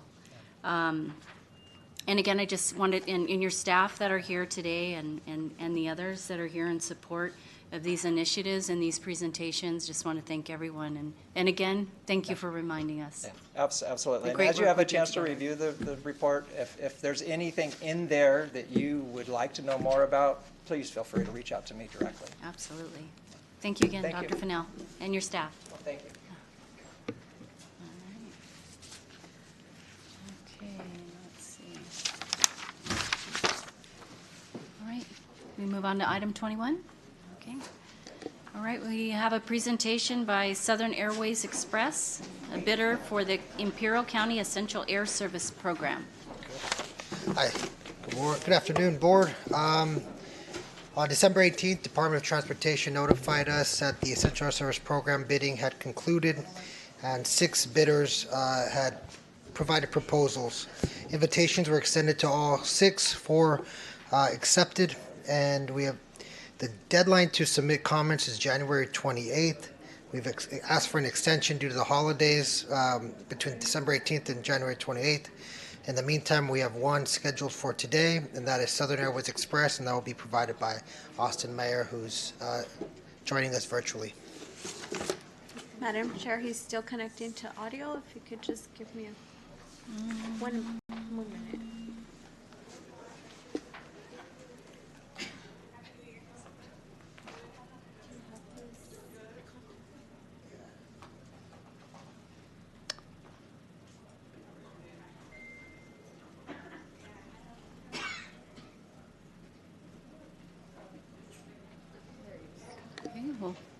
Austin, are you there?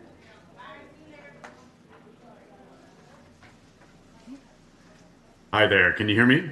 We can. Go ahead, Austin. All right, perfect. Sorry, I was listening on my phone and had to shut that off so it wouldn't interfere with this, but thanks for your patience with me. Alrighty, well, members of the board and Madam Chairperson, congratulations on that. And Madam Vice Chair, really exciting news. I'm really excited that I got to be part of that meeting to see you guys take the reins. So really excited to work with you on the upcoming bid and everything we have there. So I understand I have 10 minutes, so I have a few slides. I'll go through those, and then I hopefully will have a few minutes at the end to answer a few questions. And then quick introduction. So I'm Austin Mayer. I'm the Director of Business Development and Community Relations with Southern Airways, part of Surf Air Mobility now. And we are the current operator for the EAS contract, and we would like to be considered for the next round as well. So let's dive into this, and feel free to interrupt at any point if there's anything you want me to clarify, or I can answer the questions at the end.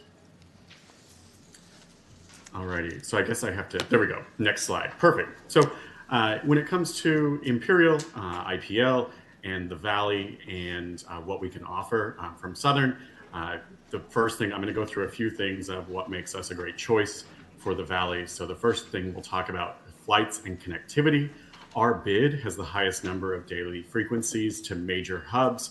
We also offer the most schedule flexibility for business and essential travel. We offer time of day coverage to both of the hubs at LAX and Phoenix. This is really important when you're looking at connectability and giving the public the option to travel when they want to travel. I know there's a few airports. I live close to an essential air service city in southern Utah, and there is a jet operator that operates that right now, and it leaves once a day at noon. And it's a very rare day that I actually get to use that service, because it doesn't go in the morning, it doesn't go in the evening, it doesn't return when you're looking to return. So the more frequencies you have, the better it is to give options to travelers coming into the Valley, and for the locals, the community leaving and wanting to do business and take care of their travel needs. We also have the largest number of interline agreements. So that means other airline agreements. So we have agreements with Hawaiian, United Airlines, Alaska Airlines, and American Airlines. Four of those have major operations at LAX, and American Airlines has a major hub in Phoenix. Because of those interline agreements, we have connectability over their flights, so you can book on our website, continuing from Imperial to Phoenix or to LAX, and then continuing on to their flights. It's a single ticket. Your bag goes the entire way. You don't need to go in and out of security at LAX. You just connect from one concourse to the next and move on to that flight. Those flights all show up on our website when you're booking. It also puts you on the map when it comes to those other airlines. American Airlines would show Imperial as an option for flying, so would United, Alaska, and Hawaiian. So that puts you on the map and gets you national and global recognition. We can go to the next slide. So like I said before, the hub service, it supports the local economy. Service to LAX and Phoenix supports economic development. It enables business travel into Imperial County. It also connects the local businesses with national and global markets. Like I said, it really puts you on the map to have those interline capabilities across all of those major brands. We also have Japan Airlines now, which is kind of far-fetched. It's a distant carrier, but they do have operations out of LAX. So that puts you, in the Asia market, for anyone who needs to travel, continuing that way into East Asia. We'll do the next slide. So when we look at numbers for what has happened in 2025 and how important that connectability is, we notice that there are 25% of the passengers traveling from Imperial to Los Angeles on our flight right now. 25% of them are actually connecting passengers. And then it's even more through Phoenix. So 42% of the traffic, 42% of the passengers on that flight from Imperial to Phoenix are actually continuing on to somewhere else on American via their Phoenix hub. So there's a huge amount of the community that's actually connecting over those two hubs, which just shows how important that connectability is. We can do next slide. Operational reliability.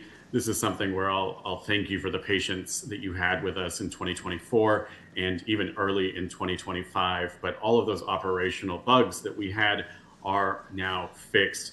Over the last 3 months, we've been at a 99% completion rate, which is even better than Delta United. We're doing a great job with completion.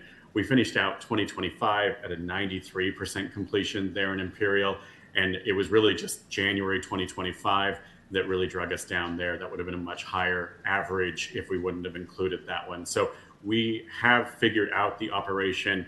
We've moved to an all Cessna Caravan fleet, so we're no longer operating the PC-12 anymore.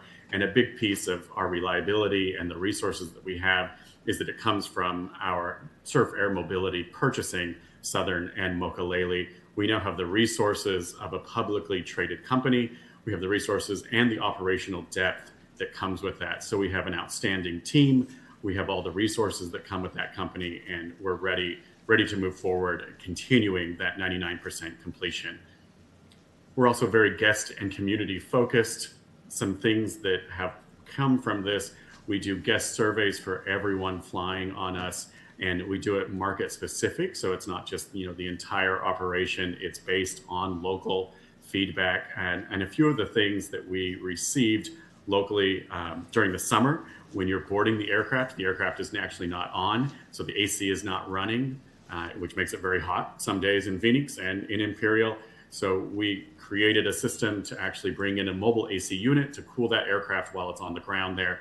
So when then our guests are boarding that aircraft or deplaning that aircraft, it's still cool and they don't have to sit there in the heat. We also got a lot of feedback about loyalty and a loyalty program. So we're one of the only commuter airlines now in the country that has a loyalty program. So we really want to reward our most frequent travelers and give back to them because most of the time it's a few people who are traveling on our flights repeatedly, and we want to make sure that they're rewarded. We also redid our corporate program. So now we have a very robust corporate program for any local corporations who are needing a large amount of travel, and that is very competitive now. We can do the next slide. So when we look at the bids of all the 6 carriers who have come in, we have the lowest cost. What that means is that it also equals the lowest fares for the community. So we have the lowest cost proposal. The Caravan, the Cessna Caravan, is the most efficient aircraft for the route. That reduces operation costs and operating expenses. That cost savings allows us to give the most affordable fares to the community. Some of those other bids with the higher prices, because they do have a higher price and a higher operating cost, that results in higher ticket prices for the community. So since we have the lowest bid and the lowest operating cost using that Cessna Caravan, we're able to keep the fares for the community as low as possible. The lower the fares, the more utilization that you'll have within the community. A lot of those numbers, as you increase those numbers, there's even more funding from the FAA that you can get to help with airport expenses. So the Department of Transportation covers the essential air service costs, but as you enplane more people in a certain year, you're able to get more money from the FAA. And with the lowest fares, we would be able to be the most competitive on filling the most aircraft on the most times a day to get you those numbers. Now, one of the most important things, not just the air service, but is our local economic impact. So looking at the numbers, a lot of the other airlines who have bid for this do not fuel locally. They fuel at their bases or their main airports, or they fuel in the hubs where they're going. We always fuel locally. And when you look at those numbers, in 2025 alone, we purchased about $424,000 worth of fuel locally. That's money that stays in the county. Even more than that, we have a maintenance base there. Our pilots are based there. We have a great ground staff. And if you add all of their wages together, it's about $1.45 million in local wages.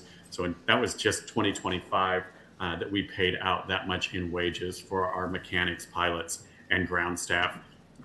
Keep in mind that we do have a maintenance base there in Imperial, so we rent that hangar. That $93,000 is also going back into the local community, so we do terminal rent, which all the airlines would have the same terminal rent, but we have that hangar space too, because we have that maintenance base there. So when you're looking at this, that's a lot of dollars that stay in Imperial County and support local jobs.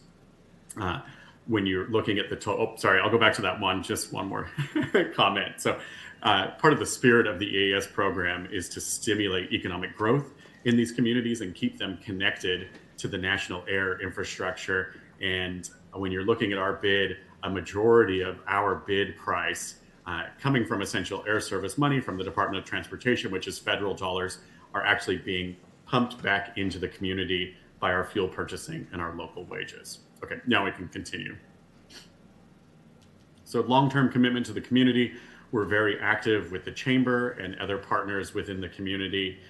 We like to attend events, we like to host events and be involved as much as we can. If you've ever been to an event or heard me speak before, I'm always pushing free tickets, and I'll do that again here. If anyone needs fundraising tickets for any event that they have to bring excitement or anything, schools, any public forum, anything, we're happy to provide $500 vouchers that you can give away and create excitement for those events that you might have. We've helped with numerous events throughout the year. Also, we continued service through the 2025 government shutdown. We were committed to operate the flights even without the government subsidy because we wanted to keep the communities on the map and keep them connected to the rest of the country during that. So that's something that's rare to us. We made sure that we committed to flying when the government was shut down last year, even when they were going to pull the EAS funding. Another thing that you get, my role, the majority of my role is to maintain relationships with the communities and make sure that we're doing everything we can to better the communities. So you get a position that is mine when you're picking Southern, and I'm always happy to help and get involved whenever we need to get involved there in the community. So this proposal, in summary, is built for Imperial County. It's designed to keep millions of dollars in the local economy each year. It supports local jobs through wages, fuel, and rent. It also drives business travel and investment into Imperial County by our time of day frequency and going into those major hubs with the most options for connectability into those major partners, United, American, Hawaiian, and Alaska Airlines and Japan Airlines. So we provide the most flights. We also offer the lowest fares. So economically, we are the best choice for the county when you look at the dollars and cents of it and the frequency and what that can do for your community. And that's all for the presentation. I think the next slide just shows my contact information. So if you ever need anything, or if you ever have any questions, or if you need me to expound on any of this data that I've shared here, I'm always happy to connect. That number right there, that's my cell number. So text me, call me. You also have my email address right there. Our website right there, iflysouthern.com, is also a great place to go if you just kind of want to play around and see how easy it is to book flights connecting really to anywhere on the planet that you're looking to go, anywhere in the nation, anywhere globally that you're looking to go. That's something to definitely check out as you're making your decision. Okay, Austin, thank you. We have a question from Supervisor Escobar. Thank you for your Is he gone? Oh. You're welcome. Thank you for your presentation. Appreciate it. Constructive criticism.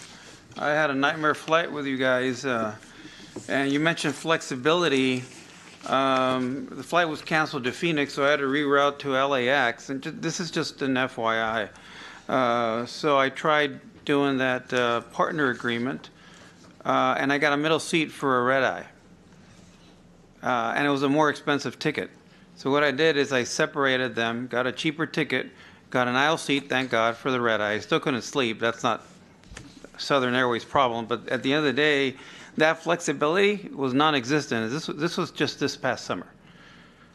So food for thought on that one. The other one is flight cancellations. While I appreciate the presentation, you did mention the past 3 months, 99% I guess non-cancellation rate, and I apologize for the vocabulary if it's incorrect, but basically I believe I saw the last 3 months 99%. But again, historically that has not been the case, unfortunately. I've had one issue, but I've had constituents, family members, friends, colleagues that have huge issues with cancellations because that ruins the connecting flight and it just ruins everything. and we try to reroute, again, the communication between Southern and either American, whatever other partner, not including Hawaiian. I wish I would go business in Hawaiian, but that's usually not the case. Is really poor, to be honest with you. So appreciate the presentation, but there has been numerous issues by not just one person, but a lot of constituents, customers, colleagues, friends, and family that have tried using Southern and have been very frustrated and unsuccessful. I appreciate the feedback, and I definitely, appreciate the patience with us. There was a time when our operation was absolutely subpar, and the resources now from Surf Air Mobility, that has changed. We have a completely new call center. We have a completely new operation group running the airline from Dallas. We have a whole new team of leadership, and we have all the resources and funding to do everything that we need to do. So I apologize for what 2024 was in January of 2025, but that's something that we have corrected and done everything in our power to move past and ensure that we're providing the best service now. One last comment is on pricing. We get multiple presentations by multiple departments going to numerous conventions across the 48 states, our 48 states. And time again, the presentations lead us to the conclusion that flights directly out of San Diego are cheaper than flights from Imperial County out to a destination, be it Phoenix and LA, and then getting that connecting flight. So again, from a pricing perspective, you did mention pricing is competitive. Unfortunately, we have seen time and time again where unfortunately it's cheaper to drive to San Diego and catch that flight direct. Yeah, and when you're looking at pricing, I can't compete with Frontier or Spirit or anyone else operating a direct flight from a major hub to another major hub. But when you're looking at pricing of us flying to LAX or a jet flying to LAX amongst the other bids, our pricing on the local part that we can actually control is going to be much more competitive than any of the other operators who have thrown in a bid for this. Any other questions or comments? Well, thank you, Austin. We appreciate the presentation and your openness to the feedback. Thank you. Thank you. You're very welcome. Congratulations. Thank you again. Okay. All right. Moving on to item 22. Approve the following actions as requested by Human Resources. In the absence of that position being filled, we will have comments by our CEO, Dr. Lang. Thank you, Madam Chair and members of the board. I appreciate the opportunity to present item number 22, requesting approval for appointment of a Human Resources and Risk Management Director at Range 437, Step F, and a signing bonus of $5,000 to be distributed over 5 years. These terms have been negotiated at the direction of the board. I want to preface my justification with a few background comments related to the request that may be helpful to hear. Like other requests that I have brought before the board, this request does not create a new position. It's paid at the same salary as the former HR director. This fills an existing vacant funded position, as was the assistant CEO position and the recently filled deputy CEO positions. Also, a signing bonus for hard-to-fill positions is a standing county practice. This is not the first time a signing bonus has been requested. Lastly, the assistant CEO candidate was hired within the established salary range for that position, and hiring the HR director at a step F is also within the salary range for that position. The point here is that this situation differs from the former clerk of the board and assistant clerk of the board, where salaries were increased. Hiring within the range is an acceptable board practice and supported by longstanding ordinance. And additionally, and perhaps more importantly to the county and its staff, this specific candidate before you has experience implementing a class and comp study. So that would be of interest and benefit to the staff that we are all serving. If the board has questions, I'm happy to answer those. I don't know that there's a lot more detail that you would like to hear, but I'm happy to share and answer any questions you may have. Thank you, Dr. Lang. We do have Supervisor Escobar. Question or comment? Thank you, Chair. Just a quick comment. The reason why I'm not supporting this has nothing to do with the capacity, capability, or leadership ability of the individual that will be potentially running our county HR department. The issue here is hiring him at a step F, which, independent of the purpose, is something that is misaligned with what we're trying to do from a balancing perspective and keeping peace with our county family. Again, we talked about this a couple weeks ago under a different hire. And again, we go back to step F, which is something I feel uncomfortable with. I have full experience and knowledge in going above and beyond, and that is not something that we want to continue. Unfortunately, this is present in front of us. And again, it has nothing to do with the capacity, capability, or leadership ability of the individual. Simply put, it is a range at step F, which is something I don't support. Thank you. Thank you, Supervisor Escobar. Supervisor Cardenas-Singh? Yes, I just, again, would like to take this opportunity to provide some clarity.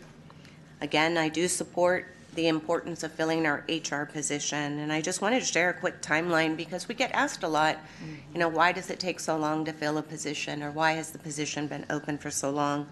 The open recruitment for the HR director, it opened on May the 22nd of last year. It was opened in July 7th. We had the opportunity to conduct interviews. From that interview process, unfortunately, we did not yield a selected candidate.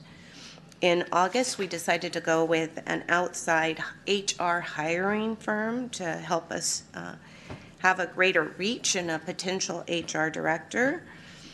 From there, we went ahead and decided and discussed the second round that would take place for recruitment. That was opened on October the 22nd. And from there, we were able to conduct interviews on November the 12th. So this is a process. It does take time when we're talking about filling a department head position. And so I just wanted to provide that clarity and that timeline so that the public is aware that there was 2 open date recruitments. We did go out with an outside firm to see if that would allow us to cast a wider net. And likewise, the candidate that is being considered has 20 years of experience, has worked with multiple municipalities, also serves as professor at 2 universities. He is very knowledgeable. And again, though, I have to come back with the principle of ensuring that we are being equitable. And being equitable means that you have to hold the line. So again, I support the process and the selection. I just cannot support starting an individual at F-step. That's the end of my comment. Thank you, Supervisor Cardenas-Singh. Any others? All right. We have a motion and we have a second. All right. Please vote.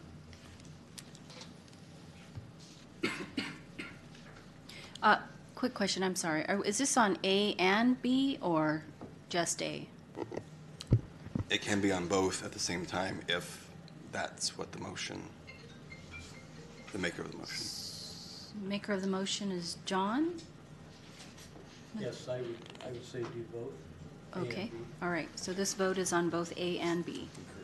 All right, you concur? All right.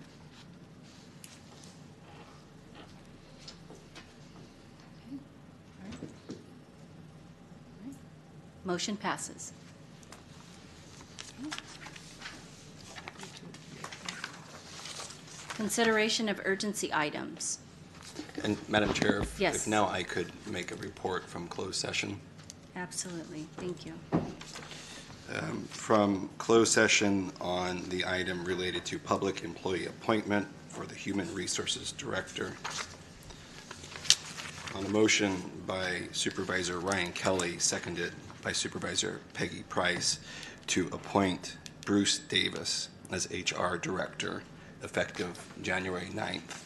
Motion passed 4-1 with Supervisors Kelly, Price, Hawk, and Cardenas Singh voting in favor, Supervisor Escobar voting no. And with that, CEO Dr. Lang will provide an oral report of the compensation benefits. Madam Chair, just maybe if we can give some clarity, County Council, because we just voted, and I just want to make sure that we're showing the distinction between the appointment and then the starting range for this position, and that's why there was 2 separate votes that were taken. The consideration in closed session was to, as the person and the appointment of the person, the vote that took place in open session that just happened related to a specific piece of compensation that was required to be heard in open session related to F-step and the signing bonus. Thank you. I just wanted to make sure that we had clarity on that item. Thank you. So then, Chair, in compliance with the Brown Act, I wanted to summarize the salary and benefits information for Mr. Davis. Annual salary agreed to is $176,032.83. Included in his package, the negotiated offer contains benefits of non-elected department heads, including retirement, Medicare, health insurance, dental and vision, a health reimbursement account of $2,000 biannually, a life insurance policy of $175,000, a life insurance stipend of $15 biweekly, paid holidays, sick leave, vacation days, administrative leave of 60 hours, car allowance of $550 per month, a tuition stipend of $600 per year, and then, as we had mentioned, the bonus annually for 5 years. Vacation buyback and sick leave buyback are optional benefits that the candidate may exercise. That concludes the salary and benefits information. Okay. Council, did we cover all the items necessary on this?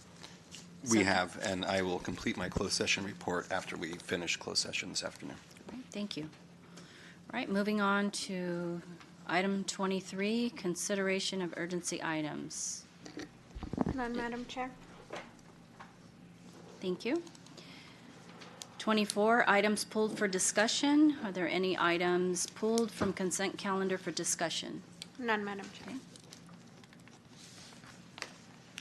Discussion calendar, any reports, correspondence, announcements of officers, starting with our, do we have any? None, Madam Chair. Okay, thank you. All right.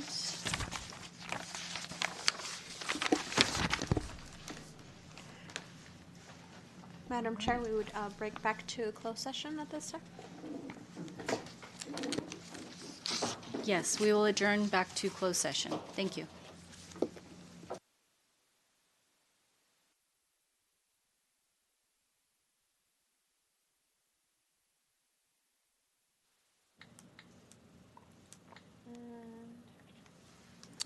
The Board of Supervisors met in closed session today to discuss those items listed on the closed session agenda on page 2 of the agenda. Action taken under 5C, Public Employee Appointment Human Resources Director, was previously reported out. As to the remainder of the items, no final action was taken. This concludes my report. Thank you, Mr. Holbrook. It is 5:43 p.m. Meeting adjourned.